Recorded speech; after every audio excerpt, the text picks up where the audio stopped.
Hello, good morning everyone. Welcome to Bank Phenomics. Happy independence day to all. आज़ादी के इस महापर्व की सभी को हार्दिक शुभकामनाएं। तो आज हम देखेंगे करंट अफेयर्स एनालिसिस अगस्त मंथ के लिए, जो हमने सीरीज स्टार्ट की थी उसका हम सेकंड चैप्टर आज हम देखेंगे। जो हमने सोर्सेस कवर किए हैं, it is PIB, the Hindu, Livemint, then your Indian Express, News on Air, Business Standard, all government websites, RBI and SEBI websites for important notifications, circulars, appointments, etc. and other important news sources as well. So इसमें हम cover करेंगे detailed current affairs analysis, national news, international news, appointments and obituaries, sports, science and technologies, banking, financial and economic awareness. ये जो session है वो helpful रहेगा for the person who are preparing for RBI grade B, SEBI grade A, SBI PO clerk, IBPS PO clerk, RRB PO clerk and other bank insurance and regulatory body exams के लिए जो prepare कर रहे हैं उनके लिए session helpful रहेगा। So let's start with the first news.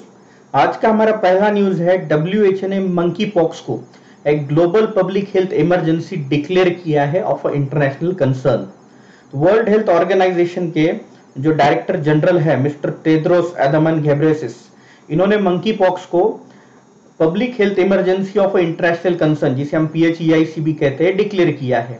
ये डिसीजन लिया गया है मंकी पॉक्स के आउटब्रेक को देखते हुए। अभी मंकी पॉक्स से more than 17 countries are getting affected by monkeypox, और ये मंकी पॉक्स जो फैल रहा है in most of the children's.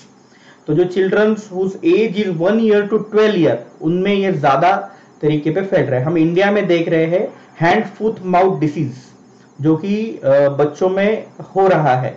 It is one of the type of monkeypox. So PHEIC होता क्या है? PHEIC is a formal declaration by World Health Organization of an extraordinary event that is determined to constitute a public health risk to other states. जब भी इसी तरह की कोई global pandemic आता है तो उसको World Health Organization public health emergency of international concern declare करती है, जहां पर इंटरनेशनल रिस्पांस बहुत ही ज्यादा जरूरी हो जाता है। इससे पहले 7 टाइम्स WHO ने PHIC डिक्लेयर किया था पब्लिक हेल्थ इमरजेंसी। 2009 में H1N1, जिसे हम स्वाइन फ्लू के नाम से जानते हैं, तब ये इमरजेंसी डिक्लेयर की गई थी। 2014 में पोलियो को डिक्लेयर किया गया था of a public health emergency. अब यहाँ पर इंटरेस्टिंग फैक्ट ये है कि 2014 के दौरान पोलियो जो ईस्ट अफ्रीकन कंट्रीज है वहां पर बहुत तेजी से फैल रहा था, और इसको देखते हुए वर्ल्ड हेल्थ ऑर्गेनाइजेशन को पब्लिक हेल्थ इमरजेंसी डिक्लेयर किया गया। इससे रिलेटेड एक इंटरेस्टिंग फैक्ट आपको बता देता हूं। इंडिया ने अपना पोलियो वैक्सीनेशन प्रोग्राम जो स्टार्ट किया था वो 1994 में स्टार्ट किया था, और 94 से तो 2011 तक हमने उसमें बहुत ज्यादा प्रगति हासिल कर ली थी। जो हमारा लास्ट पोलियो का केस था वो 12 जनवरी 2011 को वेस्ट बंगाल में मिला था। उसके बाद 3 साल कोई भी केस नहीं मिला, और 2014 में हमें पोलियो फ्री कंट्री डिक्लेयर किया गया। 2014 में इंडिया को पोलियो फ्री कंट्री डिक्लेयर किया गया। तो थर्ड ऐसी इमरजेंसी थी 2013 से 16 के बीच में इबोला वायरस, जो कि वेस्टर्न अफ्रीका में फैला था। तब भी वर्ल्ड हेल्थ ऑर्गेनाइजेशन ने पब्लिक हेल्थ इमरजेंसी डिक्लेयर की थी। 2015 में 2015-16 जीका वायरस, फिर से इबोला का एक 2018 में वायरस आया था जो कि गल्फ कंट्रीज में फैल रहा था, तब भी इन्होंने डिक्लेयर किया था। कोविड-19 पैंडेमिक के दौरान भी ये डिक्लेयर किया गया था, और अभी मंकी पॉक्स के लिए इसको डिक्लेयर किया गया है। वर्ल्ड हेल्थ ऑर्गेनाइजेशन से रिलेटेड कुछ स्टैटिक जान लेते हैं। इसको एस्टेब्लिश किया गया था 7 अप्रैल 1948 में। इसकी जो हेडक्वार्टर्स है वो जिनेवा स्विट्जरलैंड में है। Director general Tedros Adhanom Ghebreyesus है। नेक्स्ट न्यूज की तरफ बढ़ते हैं। Savitri Jindal become richest woman in Asia. Savitri Jindal Asia की रिचेस्ट वुमन बन चुकी है। सावित्री जिंदाल ने जिंदाल ग्रुप को 2005 में चेयरमैनशिप संभाली थी, जब उनके पति मिस्टर ओम प्रकाश जिंदाल का एक हेलीकॉप्टर क्रैश में डेथ हुई थी। सो 2005 से अब तक सावित्री जिंदाल चेयरपर्सन बनी हुई है जिंदाल ग्रुप की। तो सावित्री जिंदाल ने चाइना की यांग हुआन को रिप्लेस किया है। यांग हुआन वही लेडी है जो लगातार 5 सालों से एशिया की रिचेस्ट वुमन बनी हुई है। उनको पछाड़ते हुए सावित्री जिंदाल बनी है नंबर 1। और यांग हुआन जो है वो रियल एस्टेट टाइकून जानी जाती है चाइना की। और चाइना में अभी आर्थिक मंदी चल रही है, रियल एस्टेट सेक्टर चाइना का पूरी तरह डूबा हुआ है। इसी वजह से यांग हुआन की संपत्ति में 50% की गिरावट आई है और यांग हुआन 3rd नंबर पहुंची है। और उन्हीं के सहयोगी चाइना से फैंग होंगवेई ये नंबर 2 पर है। और उसी के साथ सावित्री जिंदाल एशिया की 10th रिचेस्ट पर्सन बन गई है, 10th richest person in Asia. हम लोग लिस्ट देख लेते हैं। नंबर 1 पर है Savitri Jindal with 11.3 billion. Number 2 Fan Hongwei जो कि 11.3 बिलियन के साथ है। 3rd नंबर पर है यांग हुआन जो अब तक फर्स्ट पे चल रही थी, उनका है 11.0 बिलियन। एंड 4 पर है Wu Yajun. All 3 of second, third and fourth are from China and first one is from India. तो टोटल ओवरऑल रैंकिंग हम देख लेते हैं according to Bloomberg index. Elon Musk जो है वो रिचेस्ट पर्सन है वर्ल्ड में। उनके बाद आते हैं Jeff Bezos, then Bernard Arnault, ये गूगल से है। 4th पे सरप्राइजिंगली गौतम अडानी है। 5th पे बिल गेट्स है। बिल गेट्स ने हाल ही में एक प्लेज लिया है कि वो अपना पैसा धीरे धीरे डोनेट करते जाएंगे और 2050 तक वो कंप्लीटली रिचेस्ट पर्सन की लीग से बाहर हो जाएंगे। सो बिल गेट्स को हराते हुए Gautam Adani is on 4th place and one more Indian mister Mukesh Ambani is at 11th place. Next news की तरफ बढ़ते हैं। ओडिशा के सीएम नवीन पटनायक ने एक बुक रिलीज की है लॉकडाउन लिरिक्स, जिसको लिखा है संयुक्ता दास। ये संयुक्ता दास जो है वेरी वेल रिनोन्ड पोएट है ओडिशा की। इन्होंने ये बुक्स को लिखा है। इन्होंने अपने एक्सपीरियंसेस लॉकडाउन के दौरान जो उनको आए हैं वो एक्सपीरियंस यहाँ पे शेयर किए हैं। तो एक पोएम का उन्होंने बुक बनाया है, उसका नाम उन्होंने रखा है लॉकडाउन लिरिक्स। यहाँ पर उन्होंने जो ट्रॉमा फेस करना पड़ा है कॉमन पीपल को, उसका अपने पोएम में उसको संजोगा है। तो her name is Sanyukta Das and she is from Odisha. Next news की तरफ बढ़ते हैं। Former Philippine president Fidel Ramos pass away. एक ऑबिचरी है। ये एक बहुत ही अच्छे मिलिट्री जनरल थे जिन्होंने कोरियन और वियतनाम वॉर में पार्टिसिपेट किया था और वो 6 साल तक फिलीपींस के प्रेसिडेंट रहे हैं 1992 से तो 1998 तक। Mister Fidel Ramos. तो फिलीपींस के रिलेटेड हम कुछ स्टैटिक देख लेते हैं। इसका कैपिटल है Manila, currency is Philippine peso, president है बोंग डोंग मार्कोस और ऑफिशियल लैंग्वेज है फिलिपिनो। अब ये प्रेसिडेंट से रिलेटेड एक और फैक्ट आपको बता देता हूं। रिसेंटली इन मई 2020 फिलीपींस में इलेक्शन हुए हैं जहां पर 9 मई 2022 से पहले mister Rodrigo Duterte's was a president और उनको हराकर mister Bongbong Marcos Philippines के नए प्रेसिडेंट चुने गए हैं। Okay, so let's move to the next news. Kerala government to launch online cab service Kerala Savari. ये केरला गवर्नमेंट ऐसी पहली गवर्नमेंट बनेगी जो अपनी ऑनलाइन कैब सर्विस लॉन्च करेगी। केरला गवर्नमेंट की अभी तक केरला हम सब लोग जानते हैं Kerala is a very well known tourist destination और बहुत सारे टूरिस्ट केरला घूमने के लिए आते हैं। तो उनको एक सुविधा देने के लिए गवर्नमेंट ने केरला सवारी लॉन्च की है। तो केरला सवारी से फायदा यह होगा कि अब तक जो भी लोग वहां पर आते थे घूमने के लिए वो लोग ओला उबेर ऐसी प्राइवेट टैक्सीज करते थे। तो केरला सवारी पे आपको ऑथराइज्ड टैक्सी सर्विस मिल पाएगी जो कि केरला गवर्नमेंट के द्वारा होगी। उसमें वो लोग इंश्योरेंस भी प्रोवाइड कर रहे हैं और ये सर्विस स्टार्ट होगी जबकि केरला में एक मंथ मनाया जाता है मलयालम मंथ चिंगम के इंसेप्शन पे वो स्टार्ट किया जाएगा जो कि अगस्त 17 को पड़ता है। इसका जो इनॉग्रेशन किया गया है मिस्टर आरिफ मोहम्मद खान जो कि केरला के गवर्नर है। केरला की कैपिटल है थिरुवनंतपुरम और केरला के चीफ मिनिस्टर है पिनाराई विजयन।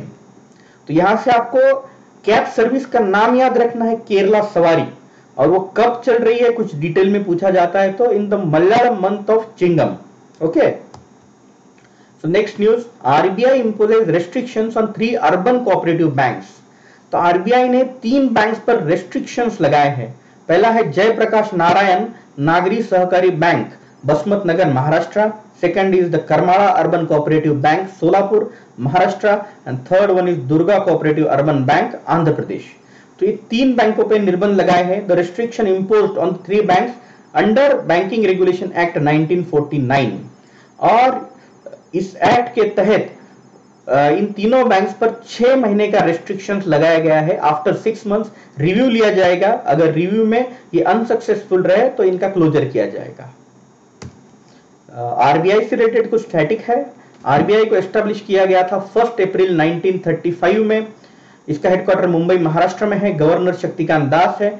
डेप्यूटी गवर्नर है इसके Mahesh Kumar Jain, M Rajeshwar Rao, Michael Patra and T Ravishankar.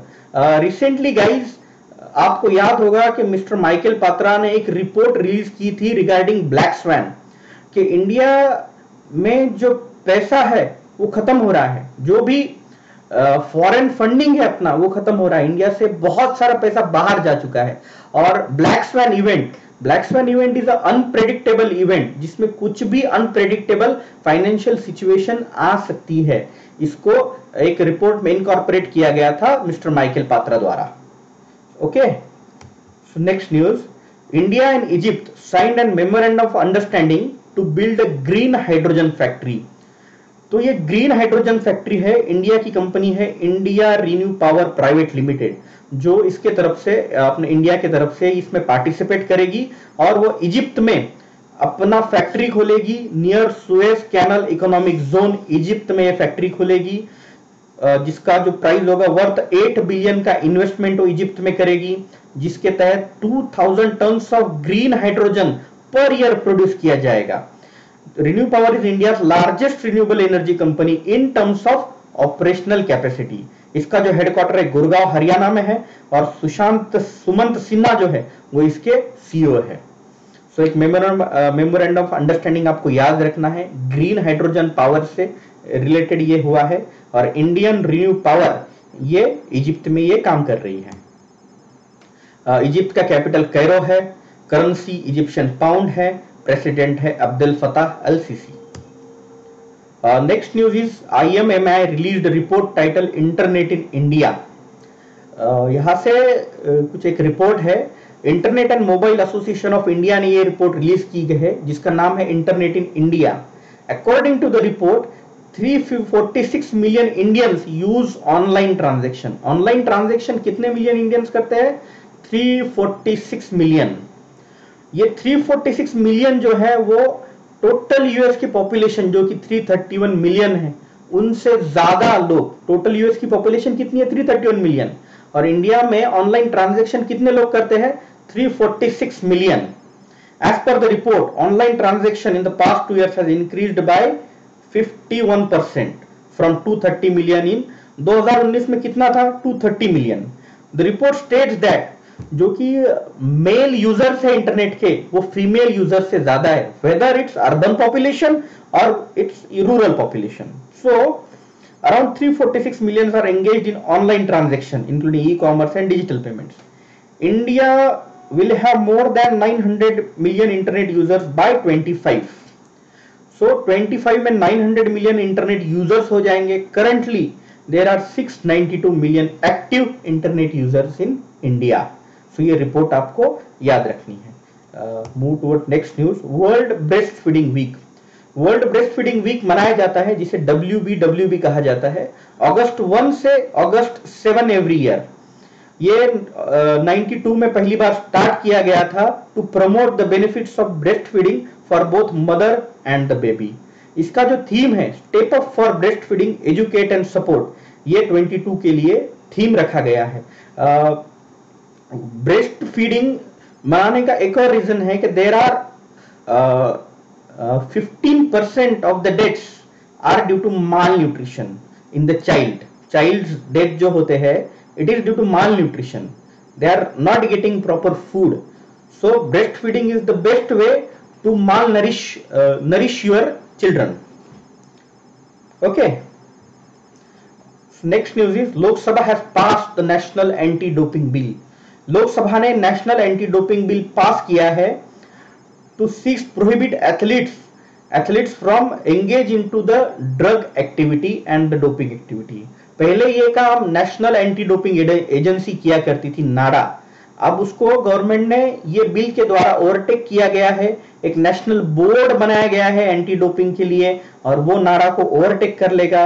इस बोर्ड में एक चेयरपर्सन और 2 मेंबर होंगे, who will be appointed by the central government. So thank you guys, thank you for watching today's lecture.